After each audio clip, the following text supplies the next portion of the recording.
नमस्ते, प्रणाम, स्वागत है आप सभी लोगों का एक बार फिर से। और मैं हूं आपका दोस्त जयपाल। तो दोस्तों, मैं अभी हूं मेहंदीपुर बालाजी, जो कि राजस्थान के दौसा ज़िला में पड़ता है। और मैं आज आपको मेहंदीपुर बालाजी घुमाऊंगा और बताऊंगा आपको यहाँ आपको कैसे आना है, कहाँ ठहरना है, खाने की व्यवस्था क्या रहेगी, आने से पहले और आने के बाद आपको क्या क्या नियम फॉलो करने हैं, ये सब पूरी डिटेल में बताऊँगा। और अंत में जानेंगे हम कि यहाँ आने के लिए कुल कितना खर्चा लगेगा। ठीक है, तो बने रहिए मेरे साथ और वीडियो को लाइक कीजिएगा यदि अच्छी लगेगी, और दोस्तों के साथ शेयर ज़रूर करना। ठीक है, तो चलिए वीडियो की शुरुआत करते हैं। तो चलिए दोस्तों, सबसे पहले बात करते हैं कि आपको मेहंदीपुर बालाजी कैसे आना है। तो मैं आपको बता दूं कि आप मेहंदीपुर बालाजी अपनी कन्वेंस से भी आ सकते हैं, बस से भी आ सकते हैं, या फिर आप ट्रेन से भी आ सकते हैं, और आप बाई एयर भी आ सकते हैं। लेकिन बाई एयर के लिए आपको जयपुर आना पड़ेगा, फिर वहाँ से आप बस से यहाँ आ सकते हैं। दोस्तों, अगर मैं बात करूं सबसे पहले बाई ट्रेन की, तो आपको बता दूं कि मेहंदीपुर बालाजी का सबसे नियरेस्ट रेलवे स्टेशन है बांदीकुई। वैसे बांदीकुई में रेलवे कनेक्टिविटी ठीक ठाक है।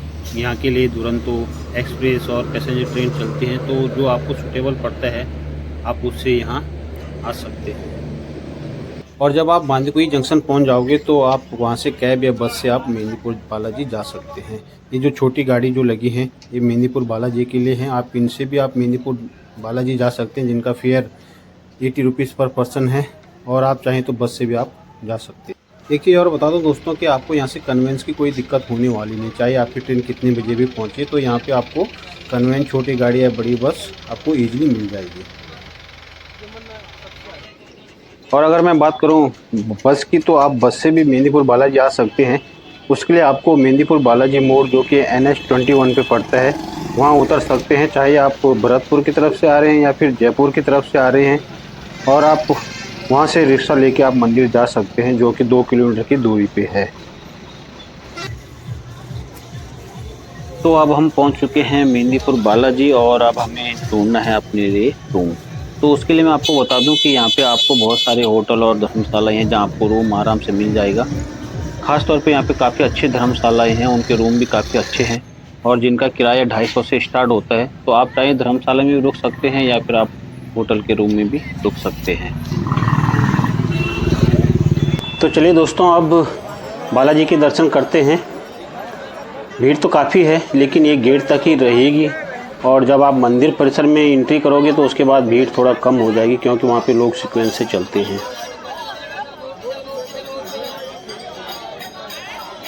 और इधर रोड की दोनों तरफ प्रसाद की दुकानें सजी हुई हैं। आप यहाँ से प्रसाद लेके बालाजी के दर्शन करने जा सकते हैं। और एक चीज़ और बता दूं दोस्तों कि जब आप प्रसाद चढ़ाओगे बालाजी को और उसके बाद किसी को देना चाहोगे, तो कोई आपसे प्रसाद नहीं लेगा, और आप भी किसी से प्रसाद मत लेना। उसके पीछे भी एक कारण है, वो मैं आपको बताऊंगा जब दर्शन करके आऊँगा। ठीक है, यहाँ कुछ लोग बैठे हुए हैं प्रेतराज सरकार के सामने, क्योंकि उन पे भूत प्रेत की साया है। और जो ये लाइन लगी है, ये भभूति और जल के लिए लगी है। ऐसे बताया जा रहा है कि ये लाइन सुबह 3 बजे से लगती है। और आपको बता दूं कि जो समिति द्वारा ये वितरण किया जाता है जल और भभूति, सिर्फ 9 बजे तक वितरण किया जाता है, वो भी शनिवार इतवार छोड़ के। तो हमने भी बालाजी मंदिर के परिसर में एंट्री कर ली है, और आप देख सकते हो किस तरह से सजा हुआ श्री बालाजी श्री राम लिखा हुआ है। अभी सुबह का टाइम है, थोड़ा भीड़ कम है, आगे जाके भीड़ आपको मिलेगी थोड़ा सा। हनुमान जी की जय हो, बालाजी महाराज की जय हो, जय श्री राम के जयकारों से मंदिर पर सब गूंज रहा है। और ये बालाजी के मेन मंदिर का प्रांगण आप देख सकते हो किस तरह से सजा हुआ है।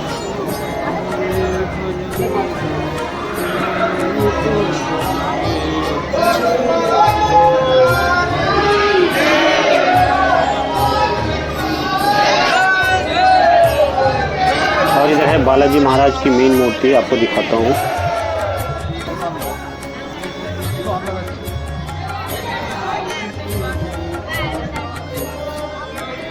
ये जो सामने है, थोड़ा सा जूम करके दिखाता हूँ, ये बालाजी की मूर्ति है। और इधर है प्रेतराज सरकार यानी भैरव बाबा की मूर्ति। तो चलिए दोस्तों, हनुमान जी के दर्शन हो गए, बालाजी के दर्शन हो गए हैं। उम्मीद है कि आपने भी अच्छे से दर्शन कर लिए होंगे बालाजी महाराज के। और बालाजी महाराज के ठीक सामने है सीताराम जी का मंदिर, तो आप वहाँ भी आके आप सीताराम जी के दर्शन कर सकते हैं। सामने सीताराम जी हैं, और मंदिर है सीताराम जी का और उनके बगल में है राधा कृष्णा जी की मूर्ति, तो आप उनके भी दर्शन यहाँ पे कर सकते हैं। ठीक है,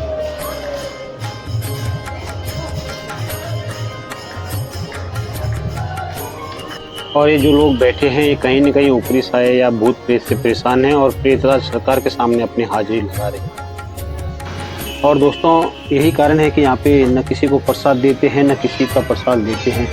ऐसी मान्यता है कि उनकी साया उनके ऊपर चली जाती है और घर भी इसीलिए प्रसाद को नहीं ले जाते हैं। और ये जो ताले आप देख सकते हैं जो बांध रखे हैं, कलावा बांध रखा है, ये उन लोगों ने बांध रखे जो दुखी हैं। ऐसी मान्यता है कि ये सब करने से उनकी साया यहाँ पे बन जाती है और हनुमान जी के दर्शन करने से उनके कष्टों का निवारण हो जाता है। और दोस्तों बालाजी मंदिर के थोड़ी ही दूरी पे ये हनुमान जी की विशाल मूर्ति है। आप यहाँ आकर भी हनुमान जी के दर्शन कर सकते हैं। और यहाँ पर हनुमान जी का जो कार्य था रामायण में उसको सचित्र वर्णन कर रखा है। यहाँ पे एक आर्टिफिशियल गुफा भी है, आप उसके भी दर्शन कर सकते हैं और यहाँ आप एक अलग ही अनुभूति प्राप्त होगी, मुझे उम्मीद है। आप देख सकते हो हनुमान जी का गधा और हनुमान जी की मूर्ति कितनी विशाल है। तो यहाँ जरूर आना और हनुमान जी के दर्शन करना। सुरसा नाम अहिन के माता पठैन आई कही कही बाता। तो ये सुरसा नाम की राक्षसियों की माँ है। आपने पढ़ाई होगा सुंदरकांड में कि इसने हनुमान जी का रास्ता रोकना चाहा जब हनुमान जी लंका में जा रहे थे माता सीता की खोज में। तो ये गुफा है, यहाँ से एंट्री होती है और दूसरी तरफ से बाहर है। तो जब आप बालाजी के दर्शन करने आओगे तो यहाँ जरूर आना।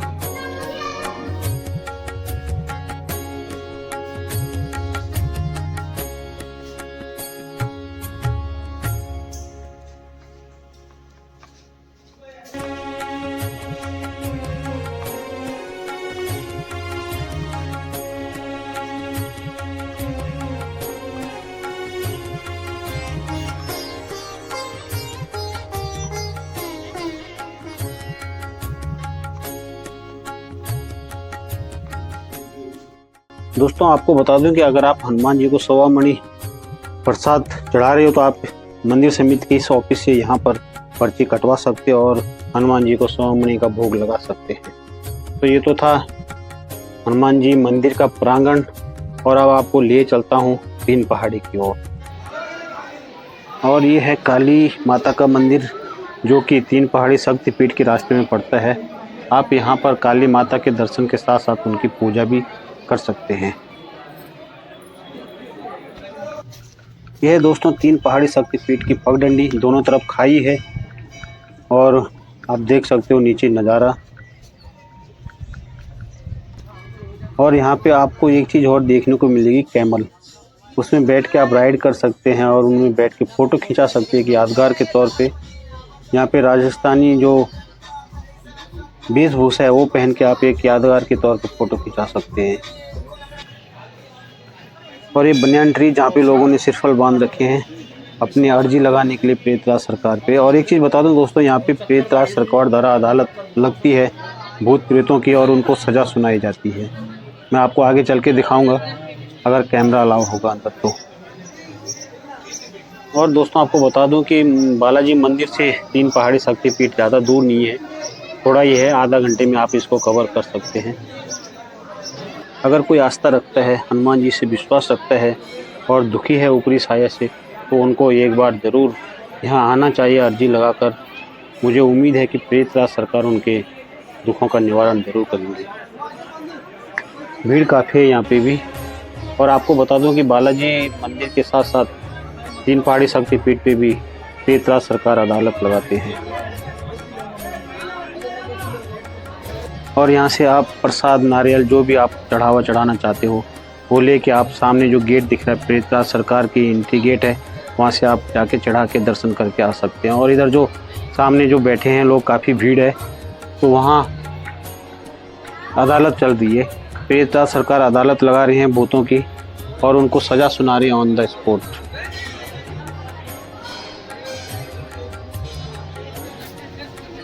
और ये है नज़ारा 3 पहाड़ी से नीचे बालाजी का शहर का।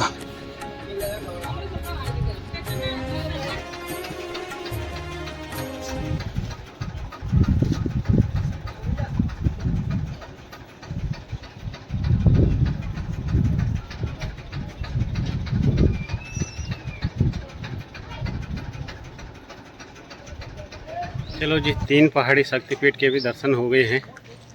अब वापस नीचे उतरते हैं और बालाजी महाराज मार्केट घूमते हैं। ठीक है, तो चलिए। और रोड के दोनों तरफ दुकानें सजी हुई हैं। और आप सोच रहे होंगे कि जब यहाँ से कुछ घर नहीं ले जा सकते तो ये दुकानें किस काम की हैं। ऐसा नहीं है, आप यहाँ से कुछ भी खरीद के घर ले जा सकते हैं, चाहे हनुमान जी का गदा हो या निशान हो या जो चीज़ आपको पसंद है वो चीज़ आप खरीद सकते हैं, सिवाय प्रसाद के। प्रसाद को आप यहाँ से घर नहीं ले जा सकते हैं।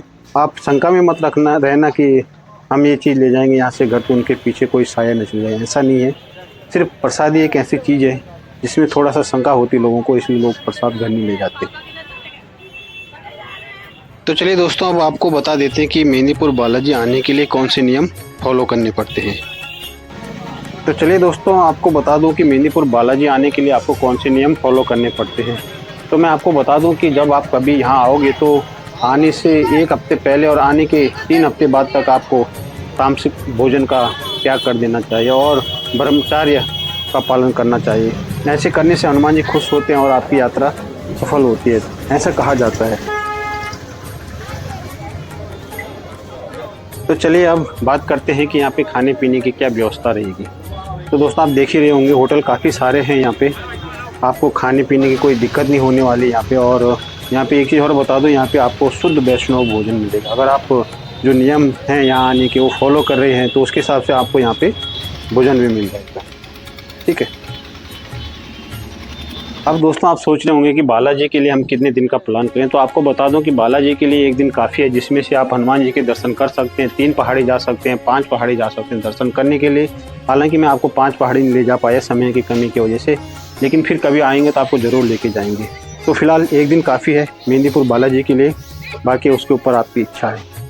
ठीक है। तो चलिए दोस्तों, अब अंत में बात करते हैं कि यहाँ आने के लिए कुल कितना खर्चा लगेगा। तो आपको बता दूं मैं कि यहाँ आने के लिए आपको लगभग 1500 से 2500 के बीच का खर्चा आने वाला है। वो भी डिपेंड करता है कि आप कैसे खर्चा कर रहे हो। ठीक है। तो दोस्तों, ये तो था मेहंदीपुर बालाजी का स्पेशल ब्लॉग आपके लिए।